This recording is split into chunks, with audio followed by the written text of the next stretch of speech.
तो बच्चों आज मैं स्टार्ट कर रहा हूँ parts of speech.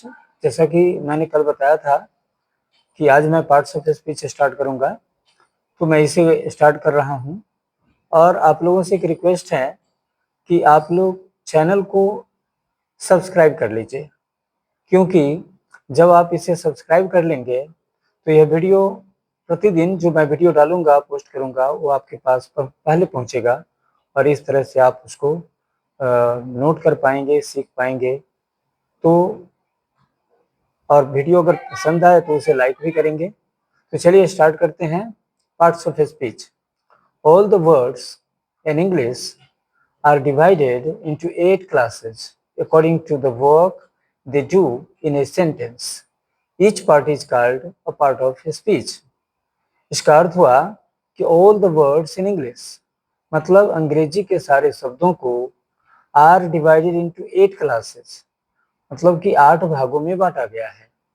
According to the work they do in a sentence, उनके वाक्य में उनके कार्य के हिसाब से, वाक्य में उनके कार्य के विचार से अंग्रेजी के सारे शब्दों को 8 भागों में बांटा गया है।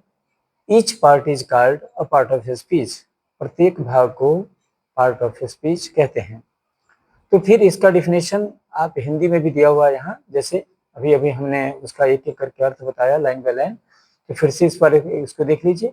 अंग्रेजी के सारे शब्दों को वाक्य में उनके कार्य के अनुसार 8 भागों में बांटा गया है। प्रत्येक भाग को पार्ट ऑफ स्पीच कहते हैं। दे आर फॉलोइंग, वे निम्नलिखित हैं। जैसे के लिए noun, pronoun, adjective, verb, adverb, preposition, conjunction, interjection. तो ये 8 पार्ट हो गए, 8 पार्ट्स हो गए। अब ध्यान देने योग्य बात यह है कि पार्ट्स ऑफ स्पीच के रूप में शब्दों का वर्गीकरण वाक्य में उनके कार्य के आधार पर किया जाता है।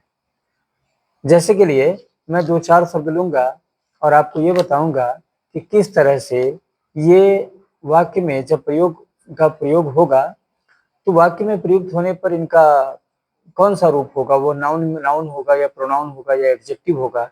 जैसे के लिए मैं एक उदाहरण आपके सामने ले रहा हूँ, इन।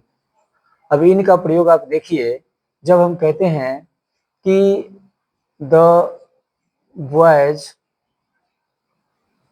Are playing in the field,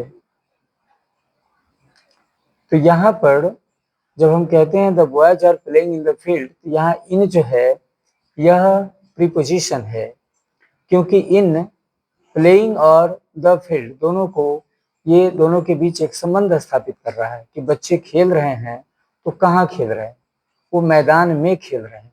तो फील्ड का संबंध, क्योंकि फील्ड नाउन है और इसके पहले प्रयुक्त होकर इसका संबंध प्लेइंग से बता रहा है, तो यहाँ पर इन क्या हो गया, प्रीपोजिशन हो गया। बट व्हेन वी से, जब हम ये कहते हैं कि कम इन मतलब अंदर आओ, तो यहाँ पर इन क्या हो गया, जैसे यहाँ पर ये था प्रीपोजिशन, प्रीपोजिशन, और यहाँ हो गया कम इन, तो इसमें आओ, कहाँ आओ, अंदर, अंदर आओ। यानी कि यह इन जो है आने की विशेषता बता रहा है। जो क्रिया की विशेषता बताता है उसे हम क्रिया विशेषण कहते हैं, यानी कि वर्ब की विशेषता बतलाने वाला वर्ड एडवर्ब होता है। तो यहाँ पर इन हो गया एडवर्ब। इसी तरह से हम दूसरा उदाहरण लेंगे, फास्ट। अब देखिए फास्ट के बारे में मैं बता रहा हूँ कि फास्ट में जब हम कहते हैं कि the train is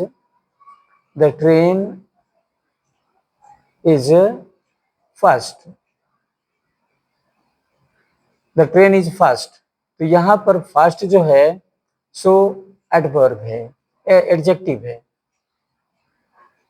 the train is fast, train जो है तो ये फास्ट जो है यह एडजेक्टिव है, क्योंकि यह फास्ट जो है आपको ट्रेन की विशेषता बता रहा है कि ट्रेन कैसा है, तो यह फास्ट है। लेकिन हम जैसे कहते हैं कि द बॉय रन्स फास्ट, अब जब हम ये कहते हैं द बॉय रन्स फास्ट, तो यहाँ पर जो फास्ट है यह रन्स की विशेषता बतलाता है, तो ये हो गया एडवर्ब। फिर हम दूसरा उदाहरण लेंगे लव।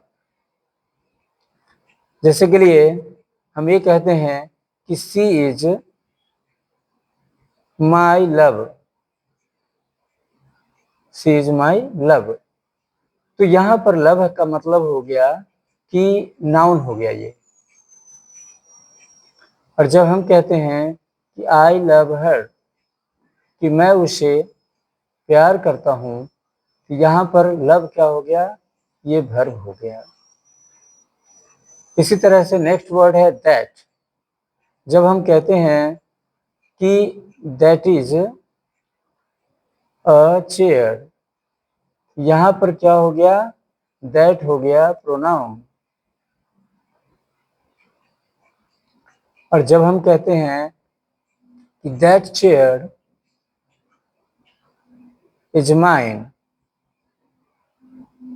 तो यहां पर चेयर के पहले, नाउन के पहले आकर के दैट चेयर की विशेषता बता रहा है, इसलिए यह एडजेक्टिव है, डिमॉन्स्ट्रेटिव एडजेक्टिव। तो इसको हम सिर्फ एडजेक्टिव यहाँ लिख रहे हैं। तो इस तरह से आपने देखा कि वाक्य में प्रयोग के आधार पर एक ही शब्द वो प्रयोग के आधार पर अलग अलग हो जाते हैं। तो इनकी चर्चा हम अलग अलग इनके अध्यायों में करेंगे। तो नेक्स्ट डे से मैं सबकी व्याख्या अलग अलग करूंगा, noun, pronoun, adjective, verb, adverb, preposition, conjunction, interjection. तो इस तरह से हम पढ़ेंगे। तो आज के लिए इतना ही। That's all, thanks.